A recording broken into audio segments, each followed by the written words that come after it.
Good morning. তো এটা আমরা আজকের এসে গেছি একটা খেতে।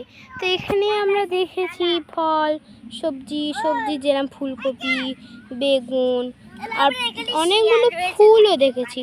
তো এখানে যা সূর্য আর আকাশ, যেগুলো দেখলে আপনারা সত্যিই অবাক হয়ে যাবেন। এই যে আমাদের আকাশ, আর এই যে সবাই এখানে মজা করছে এই সবুজ মাঠ আর আকাশ দেখে। সত্যি কি সুন্দর না? এরম সুন্দর দৃশ্য যদি দেখি আমরা, কেমন লাগবে আমাদের। এই যে এখানে আমার ভাই আলিফ এখানে দাঁড়িয়ে আছে, আর এখানে ছোট্ট ছোট্ট কি সুন্দর সুন্দর বেগুন হয়েছে। আর এখানে সবাই গাছের সব দেখভাল করছে। আর সামনে কি একটা আছে ইটের, আমি কিন্তু ঠিক জানি না, কিন্তু মনে হয় ওখানে কিছু জিনিস মিশছে। আর এই যে আমার ভাই, আর আমার আকাশটাকে দেখেন, আমার আকাশটা কিন্তু সব থেকেই সুন্দর লেগেছে। কি সুন্দর না? দেখেন আমার ভাইয়ের কিন্তু একটা জিনিস অনেক অসুবিধা। দেখেন আমার ভাইয়ের ঠোঁটটা কি হয়েছে।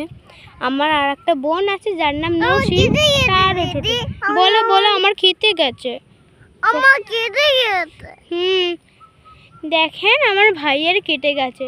এই কাটার জন্য ওর ঠিক হওয়ার জন্য একটাই উপায় আছে, কিন্তু আপনারা যদি সাবস্ক্রাইব করেন তাহলেই এরা ওষুধ খাবে, নাহলে তেল পেল কিচ্ছু দিতে চায় না, নিজের ঠোঁটে টাচও করতে দেয় না। তো আজকের জন্য বাই বাই।